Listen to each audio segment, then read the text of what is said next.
La segunda pregunta. Esta es una pregunta que va relacionada a lo que dijiste hace un momento, respondiéndole a Guillermo, sobre la cultura que está a veces refugiada en manos de especialistas, ¿no? Y bueno, y en el caso de la lectura también, el lector es el lector que sueñan todos los escritores, el lector desconocido, pero es una persona inteligente, pero que no necesariamente es un profesor de literatura, es una persona que va leyéndote. Un gran amigo nuestro que estudiaba en una universidad británica, ya tú sabes que él, no vamos a mencionar, fue desaprobado en un examen de literatura cuando le preguntaron acerca de los personajes de la Casa Verde, conocidos como los inconquistables. Sus examinadores preguntaron, ¿por qué no trabajaban los inconquistables? Y nuestro amigo contestó, no trabajaban porque eran vagos.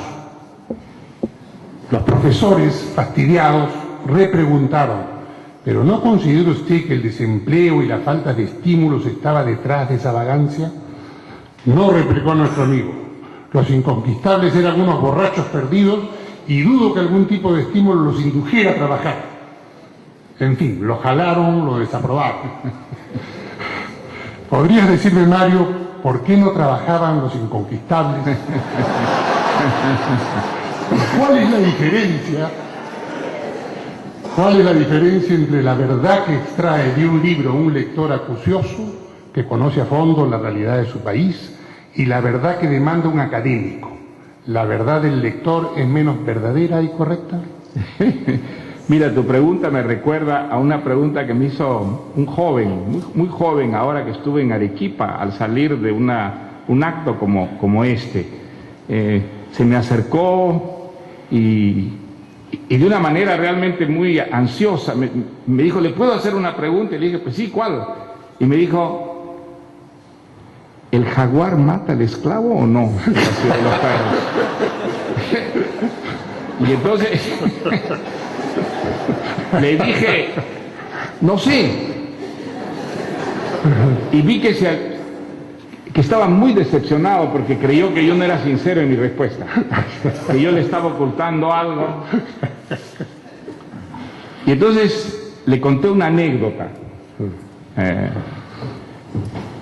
Le conté que yo fui, cuando se publicó La ciudad y los perros en español, a la UNESCO a ver a un crítico francés, un gran crítico francés, Roger Caillois, que dirigía en una editorial francesa en Gallimard una colección de literatura de lengua española, que se llamaba La Croix du Sud, la Cruz del Sur.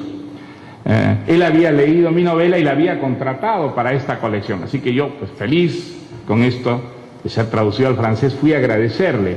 Entonces me recibió en su oficinita de la UNESCO, hablaba muy bien español, él había vivido durante la guerra en Argentina, invitado por Victorio Campo, había sido, digamos, el gran introductor de Borges en Francia, y bueno, empezamos a conversar y me dijo cosas muy cariñosas sobre La ciudad y los perros, y me dijo, me gustó mucho que ese personaje que es el jaguar al final se atribuye a un crimen que no ha cometido para reconquistar, digamos, su autoridad sobre sus compañeros.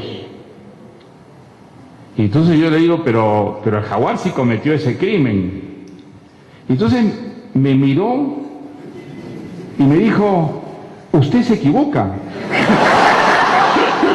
Usted no entiende la novela que he escrito.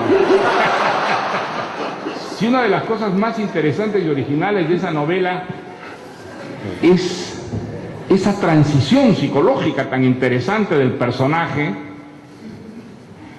que según todas las descripciones de su conducta a lo largo de la historia era incapaz de cometer ese crimen, pero se lo atribuye porque para él haber perdido la autoridad que tenía, el liderazgo que tenía sobre sus compañeros, era una tragedia infinitamente peor que la de ser considerado un criminal. Bueno, yo salí de ahí convencido de que sí había matado, de que no había matado al esclavo, pero la verdad es que cuando yo escribí la novela yo creí que sí lo mataba. ¿Qué cosa quiero decir con esto? Quiero decir que un escritor no tiene la última palabra sobre lo que escribe, eso es una tontería.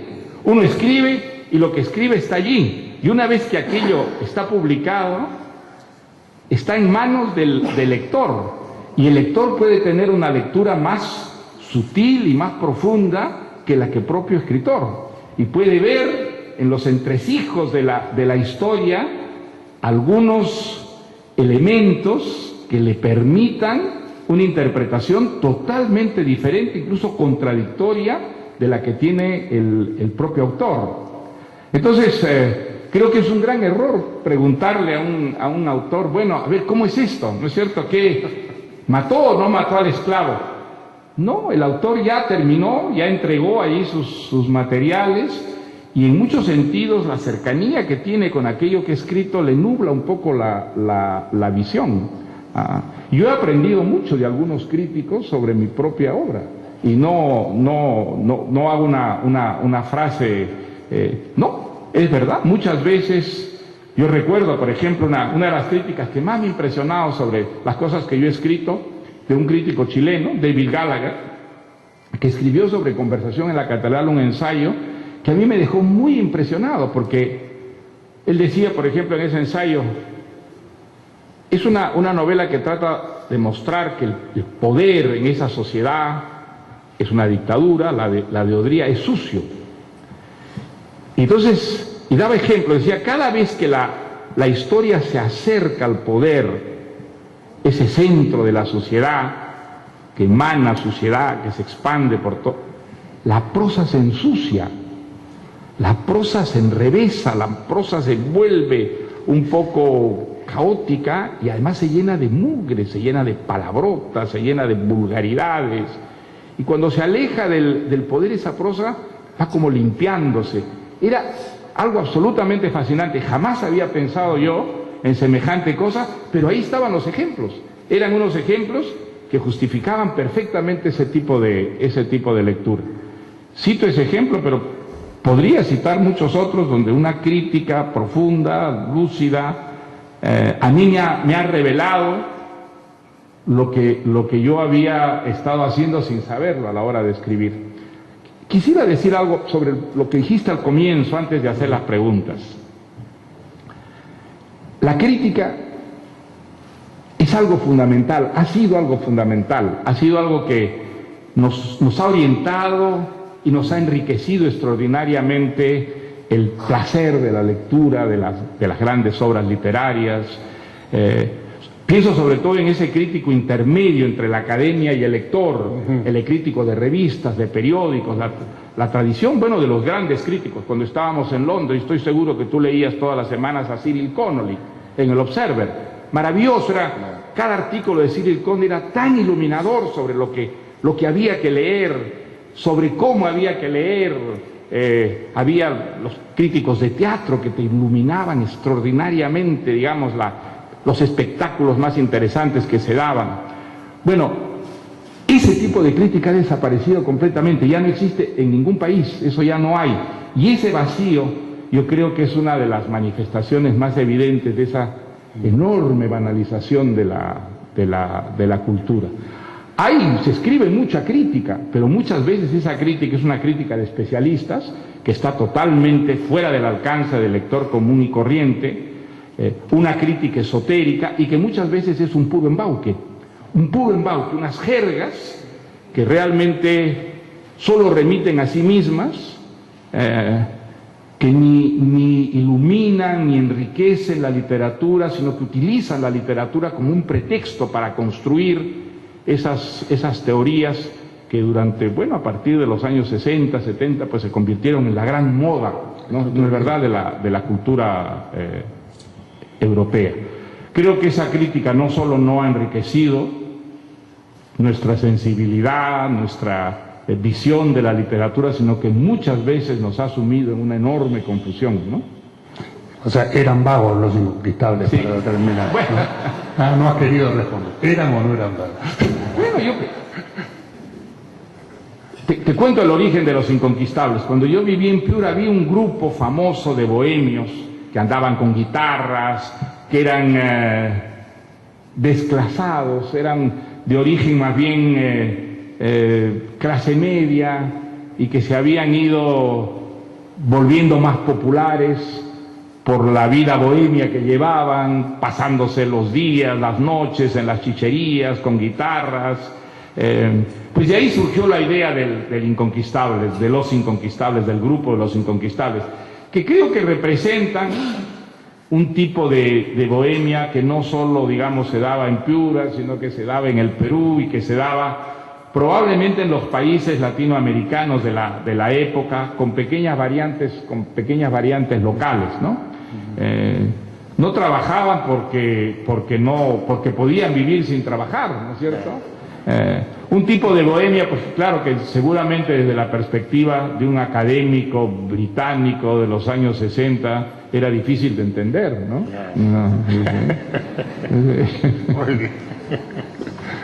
Willy.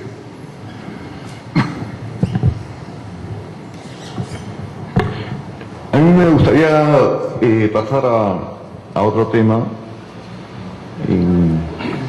Me ha ocurrido que muchas veces me he encontrado con personas, con lectores que me han dicho, a mí me gusta el Vargas Llosa escribir las dos caras de una misma medalla, y yo creo que son absolutamente indesligables.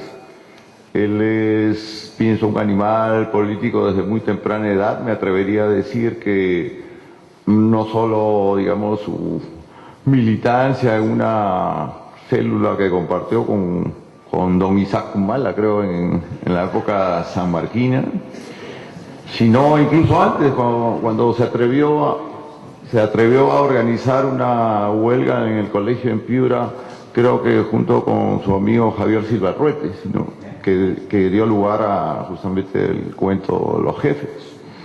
En fin, no obstante, quería ligar esto con la idea de que la literatura y la política pueden estar muy bien imbricadas. Mucho se ha debatido acerca de la utilidad o inutilidad de la literatura. Yo personalmente siempre he creído que sí, es útil en muchos aspectos, desde abrir, ensanchar, inflamar las conciencias, sensibilizar a las personas, permitir profundizar en aspectos de la naturaleza humana a donde uno no puede llegar de otro modo. Incluso alentar en causas y fomentar la solidaridad, exhortar a lograr la justicia. El mismo Mario, recuerdo que ha hablado del gran papel que cumplieron en su vida libros como la condición humana de Majó, que sin duda debe haber influido en muchos revolucionarios de todo el mundo, o incluso de ese otro libro que hoy no es leído. Yo he tenido la oportunidad de leerlo recién hace poco, que es memorable. No es tanto una novela como una autobiografía novelada, que La noche quedó atrás, de Jean Valjean, un agitador comunista de origen alemán. Es un libro, pero absolutamente mesmerizante, es electrizante, ¿no? Donde se ve de una manera así que yo no he encontrado en otro libro, se siente en carne propia la pasión del revolucionario, ¿no? Del agitador, como que uno vuelve incluso hasta la época de Nechayev y estos rusos, ¿no? Anarquistas y los nihilistas, ¿no? En fin, la literatura, a lo que voy es que sí puede ser efectiva, ¿no? Puede ser útil. Sin embargo, Mario en algún momento pensó que no le bastaba la literatura, que también ni la reflexión política, el ensayo político, sino que consideró que era necesario pasar a la acción, a la militancia, a la actuación política.